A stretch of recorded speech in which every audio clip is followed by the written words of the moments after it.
Halo Tribuners, selamat sore. Senang sekali saya Mesya Marsabesi bisa menyapa Anda kembali di Tribun Ambon hari ini edisi 31 Maret 2026. Di mana sejumlah informasi terbaru dari Kota Ambon dan sekitarnya akan kami hadirkan untuk Anda. Kita mulai dengan berita pertama. Dua pegawai Dinas PUPR KKT mangkir dari panggilan penyidik Kejati Maluku terkait kasus UP3.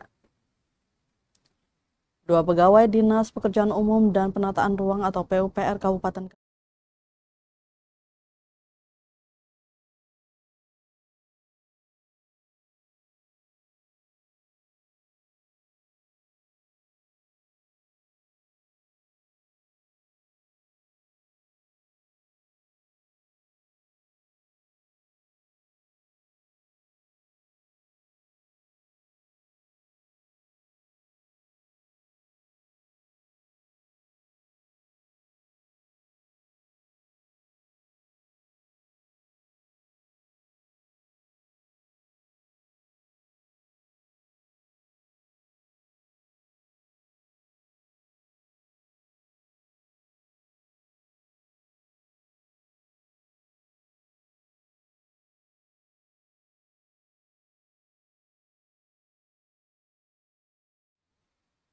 Tribuners, dua pegawai Dinas PUPR KKT mangkir dari panggilan penyidik Kejati Maluku terkait kasus UP3. Dua pegawai Dinas Pekerjaan Umum dan Penataan Ruang atau PUPR Kabupaten Kepulauan Tanimbar KKT tidak penuhi panggilan tim penyidik Kejaksaan Tinggi atau Kejati Maluku Senin 30 Maret 2026. Kedua pegawai PUPR itu ialah berinisial FM dan AT.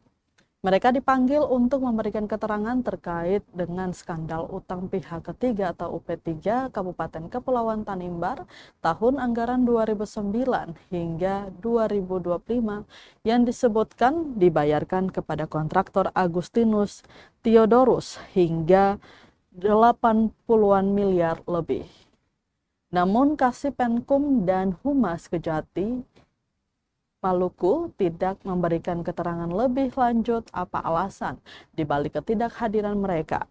Sebagai informasi, dalam kasus UP3 KKT, sejumlah pejabat daerah telah diperiksa, yakni mantan PLT Kepala Badan Pemeriksaan Keuangan dan Aset Daerah atau BPKAD, James Ronald Watumlawar, PLT Kadis PU Abraham Jaulat, Kepala Inspektorat Kabupaten Kepulauan Tanimbar, Jadid Huwai, dan Inspektur Pembantu 4 Desi Sabono. Selain itu pula Agustinus Theodorus selaku kontraktor yang disebut-sebut sangat berperan penting dalam kasus itu telah menjalani pemeriksaan di ruang pidana khusus pada Rabu 11 Maret 2026 kemarin. Rangkaian pemeriksaan hingga kini sebagai langkah awal menelusuri proses pekerjaan fisik serta aliran dana proyek bernilai miliaran rupiah yang diduga tidak melalui prosedur resmi. Penyelidikan dalam kasus ini sejumlah nama mulai disorot termasuk Bupati KKT Riki Jawerisa yang juga dinilai memiliki peran penting pertanggungjawaban dalam kasus UP3. Namun hingga kini Bupati aktif KKT itu belum kunjung dipanggil Kejati Maluku. Diketahui kasus UP3 ini berawal dari sejumlah pekerjaan fisik sejak tahun anggaran 2009. Pembayaran utang tersebut mengacu pada putusan Mahkamah Agung atau MA RI yang memenangkan gugatan perdata Agustinus Theodorus terhadap Pemda KKT. Meski demikian, pembayaran seharusnya dilakukan dengan syarat melengkapi seluruh dokumen kontrak sebagaimana direkomendasikan Badan Pemeriksa Keuangan atau BPK serta pendapat hukum Kejati Maluku. Namun faktanya sejumlah proyek yang diklaim sebagai dasar pembayaran utang diduga tidak melalui proses lelang maupun kontrak resmi.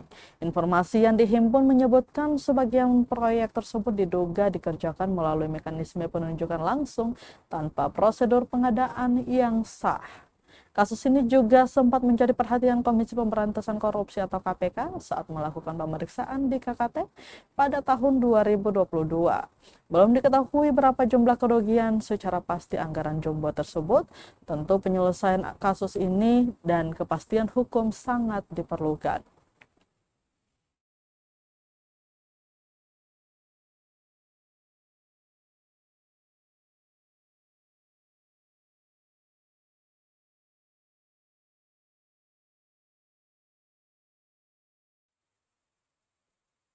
Berita selanjutnya, Tribuners 7 jam diperiksa Kejati, Kadis SDM Maluku ungkap izin tambang SBB sudah lengkap. Usai sudah Kepala Dinas Energi dan Sumber Daya Mineral atau SDM Provinsi Maluku, Abdul Haris diperiksa di Kejaksaan Tinggi Maluku pada Senin 30 Maret 2026. Pemeriksaan ini berlangsung sejak pukul 10 pagi hingga setengah 6 sore. Ia diperiksa terkait dengan izin aktivitas pertambangan batu marmer dan batu gamping di Desa Hulung, Kecamatan Taniwel, Kabupaten Seram, bagian barat SBB, Provinsi Maluku. Ia pula meluruskan informasi bahwa dikatakan belum memiliki izin sejak 2025 itu tidak benar, sebab aktivitas perusahaan tersebut telah mengantongi izin sejak Februari 2025. Perizinan tersebut baik untuk izin tambang marmer atau tambang batu gamping. Untuk menggali bukti-bukti terkait kasus pertambangan itu, sejumlah pejabat daerah SBB telah diperiksa, yakni Kepala Dinas atau Kadis Lingkungan Hidup Albert Maulani, Kadis PTSP Abraham Tuhenai, dan juga Kepala Badan Pendapatan Daerah atau Bapenda Donald J. De Vretes. Tentu keterangan-keterangan para saksi sangat dibutuhkan untuk menduduki kasus tersebut lebih lanjut hingga menetapkan siapa yang sangat bertanggung jawab.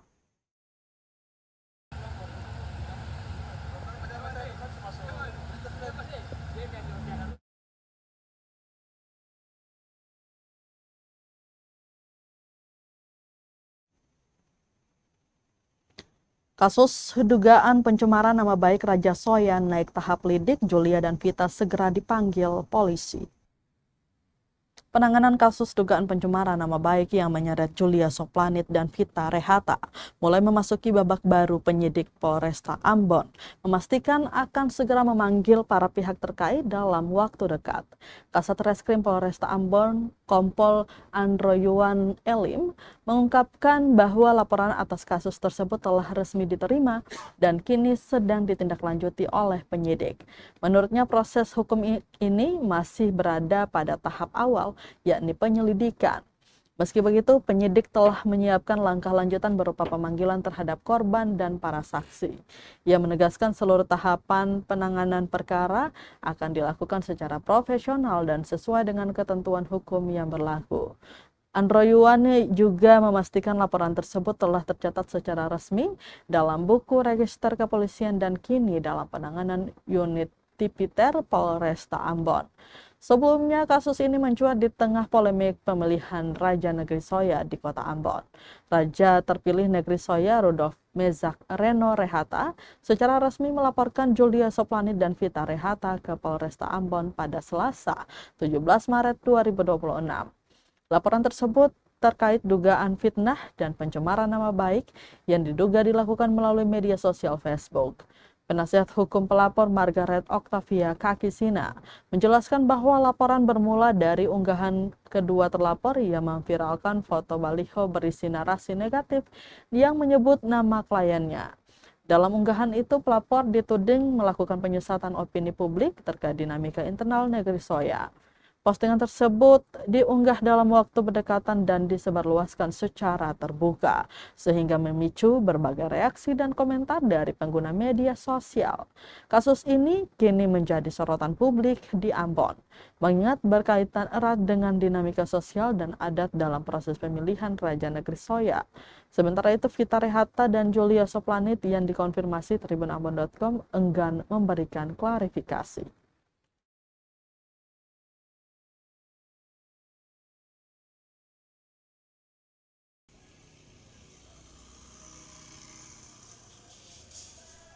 Baik, terima kasih. Jadi yang pertama saya perlu sampaikan, ya.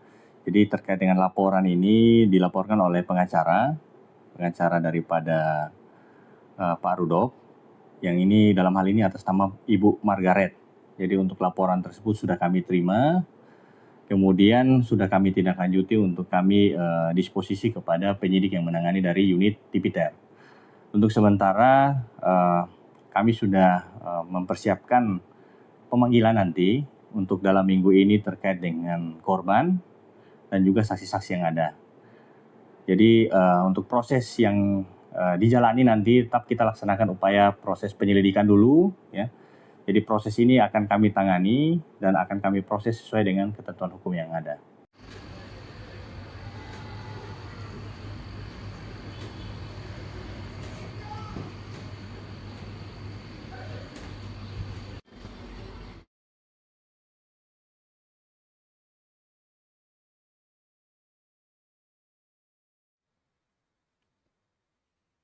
Terlapor santai korban merugi. IRT Ambon tuntut kepastian hukum usai 4 bulan lapor polisi.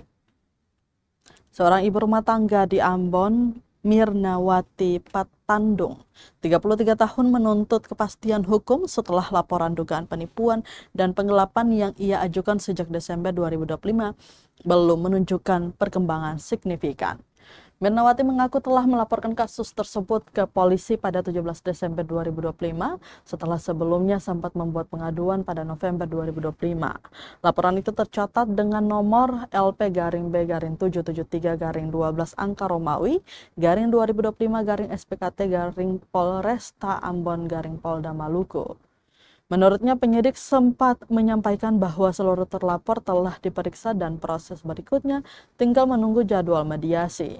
Apabila tidak tercapai kesepakatan, perkara akan dilanjutkan ke tahap gelar perkara. Namun hingga kini mediasi yang dijanjikan belum juga terlaksana.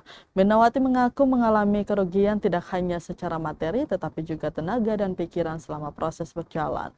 Ia juga membantah tudingan bahwa dirinya tidak mau bertanggung jawab atas kerusakan mobil yang menjadi objek sengketa. Mobil diduga disembunyikan, leasing ikut mencari persoalan semakin rumit setelah mobil yang menjadi jaminan diduga disembunyikan oleh para terlapor. Mirnawati mengaku tidak mengetahui keberadaan kendaraan tersebut bahkan tidak bisa mengambilnya. Kondisi mobil itu pun disebut sudah tidak dapat digunakan selama sekitar 5 bulan sejak dikeluarkan dari rumah penyimpanan benda sitaan negara atau Rubasan pada Oktober lalu. Selain itu, kendaraan tersebut masih dalam status kredit berjalan, sehingga pihak pembiayaan atau leasing turut melakukan pencarian. Akibat kasus ini, Mirnawati mengaku mengalami kerugian total sekitar 37 juta rupiah. Mirnawati menilai proses hukum berjalan lamban, sehingga maksud kami, sejak pengaduan awal hingga laporan resmi, ia telah menunggu hampir 4 bulan tanpa kepastian. Ia berharap aparat kepolisian dapat segera mempercepat penanganan perkara tersebut. Kasus ini bermula pada 16 November 2023 saat 3 orang terlapor yakni Rita Muskita ASN Satpol PP Kota Ambon, suaminya William Nanlohi, anggota Satpol PP Provinsi Maluku, serta Rahil D. Muskita, guru SMA Negeri 13 Ambon. Mendatangi rumah korban, mereka meminjam uang sebesar 20 juta rupiah dengan jaminan 1 unit mobil Toyota Calya DE 1260 AI. Namun dalam perjalanannya, pengembalian uang tidak kunjung terrealisasi. Mirnawati mengaku hanya menerima janji selama lebih dari 2 tahun. Di sisi lain, Rita Muskita sebelumnya menyatakan bersedia mengembalikan uang milik korban. Namun dengan syarat adanya tanggung jawab atas kerusakan mobil, ia mengklaim mobil tersebut diambil dari pengadilan dalam kondisi tidak prima. Ia juga menyebut korban keberatan jika harus ikut menanggung kerusakan kendaraan. Harapan korban di tengah belum adanya kejelasan, Mirnawati berharap aparat kepolisian dapat bekerja lebih cepat dan transparan dalam menangani perkara ini.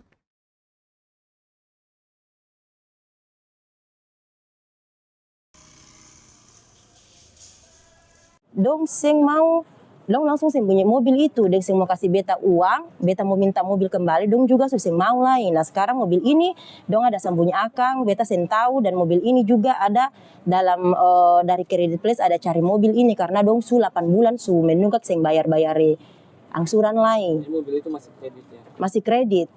Dong seng bayar tuh 8 bulan. Jadi dong ini kan juga beta rasa ini dong penipuannya juga ini nih rugikan beta dengan dong juga sembunyi mobil dari pihak Credit Plus lagi. Itu kerugian yang kakak alami kira-kira berapa itu? Beta punya kerugian itu total itu kurang lebih 37 juta, hampir 38 juta total. Atas kasus ini apa yang kakak harapkan dari kepolisian? Ya beta cuman berharap saja karena beta nih maksudnya laporkan sudah hampir 4 bulanan. Beta cuman ingin kasus ini dipercepat supaya maksudnya beta juga bisa tenang begitu karena terlapor ini kan dong ini merasa dong juga di pihak yang betul. Jadi beta ini kan cuman ya setidaknya kan kalau memang mau siapa yang salah, mau siapa yang betul, setidaknya kan beta sudah berjuang dan beta berharap dari pihak kepolisian supaya dong percepat beta punya laporan ini, dong cepat proses. Itu sah.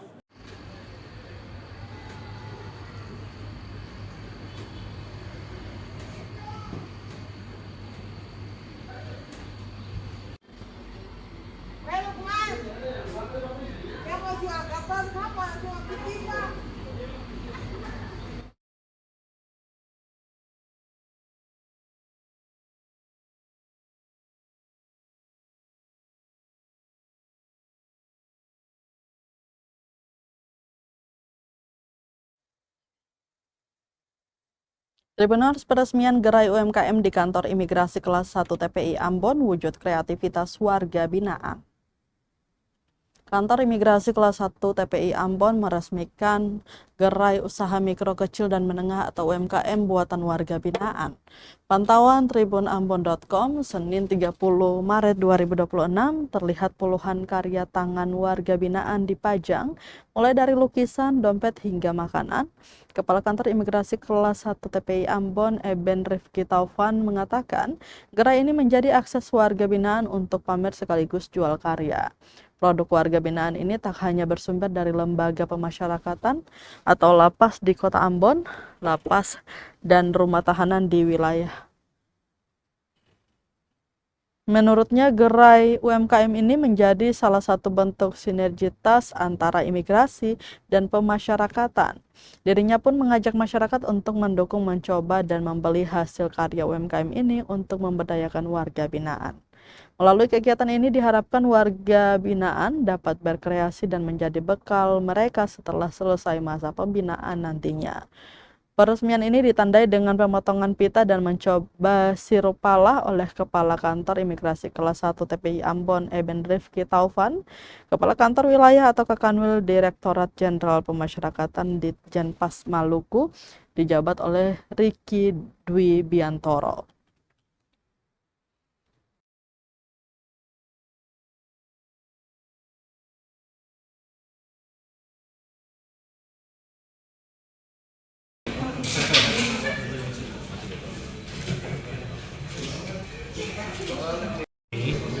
Karena ini bukti bahwa Kementerian Imigrasi dan Pemasyarakatan itu ada sinergitas yang baik.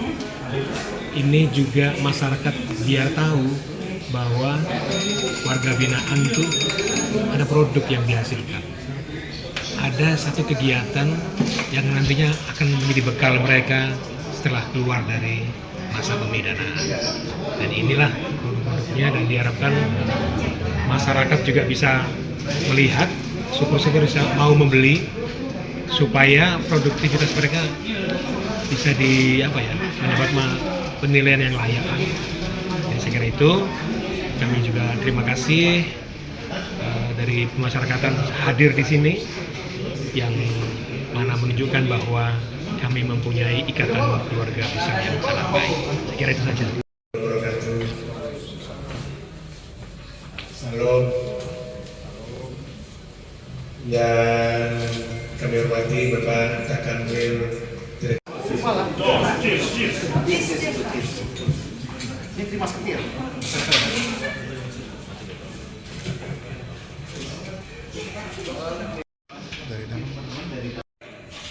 di mana ini adalah hasil dari para warga binaan yang selama ini kami bina, dan alhamdulillah beberapa produknya sudah laku di pasaran, Pak.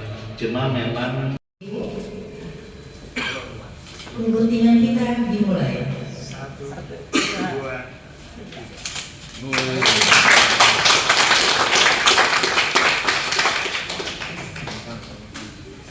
Terima kasih kami ucapkan dengan telah dilaksanakannya pengguntingan kita.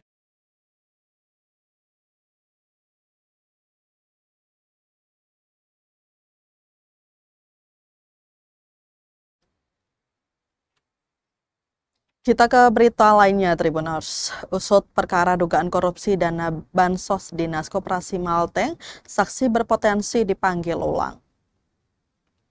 Kejaksaan Negeri atau Kejari Maluku Tengah masih mengusut dugaan korupsi dana bantuan sosial atau Bansos tahun anggaran atau TA 2023 senilai 9,7 miliar.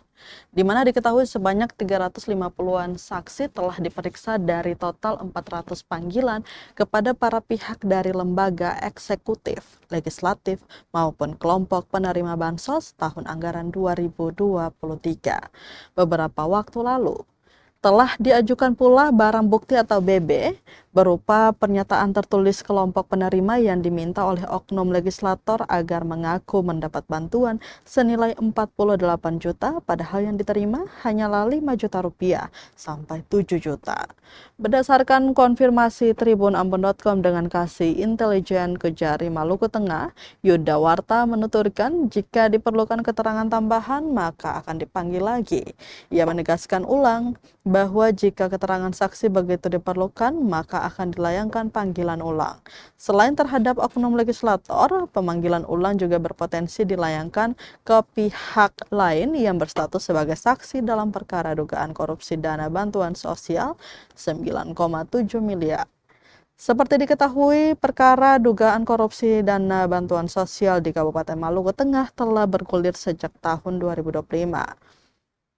Di mana tepat Oktober 2025 statusnya dinaikkan ke tahap penyidikan. Dalam perjalanannya, perkara tersebut telah menyeret sejumlah pihak penting yang memiliki peran kunci pada penyaluran dana Bansos. Para pihak yang dipanggil sebagai saksi berasal dari lembaga eksekutif, legislatif, hingga kelompok penerima. Selain itu, tepat Kamis 26 Maret 2026, salah seorang oknum legislator diketahui telah mengembalikan uang senilai 200 juta rupiah yang diserahkan kepada Kejari Maluku Tengah. Hingga memasuki bulan ke-6 pasca ditetapkan status kasus ini ke tahap penyidikan, publik terus menanti kerja-kerja kejaksaan untuk mengusut tuntas perkara dugaan tindak pidana korupsi atau tipikor tersebut.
Berita terakhir, Tribuners, pedagang pasar Gumumai Bula resah barang dagangan sering hilang saat malam hari. Sejumlah pedagang di Pasar Rakyat Gumumai, Kota Bula, Kabupaten Seram bagian timur SBT mengeluhkan maraknya kehilangan barang dagangan dalam beberapa waktu terakhir. Kondisi ini dinilai merugikan pedagang kecil yang bergantung pada hasil jualan harian untuk memenuhi kebutuhan hidup. Salah satu pedagang sayur, Mama Ulfa, 42 tahun, mengaku sering kehilangan barang dagangan, terutama saat kondisi pasar sepi pada malam hari.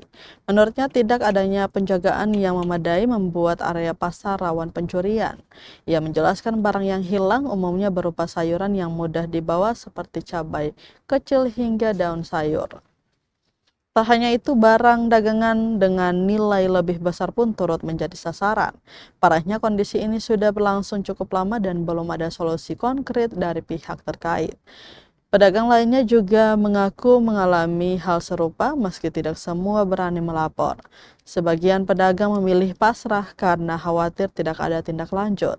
Meski begitu, mereka berharap pemerintah daerah dapat meningkatkan pengawasan dan menyediakan sistem keamanan yang lebih baik di kawasan pasar.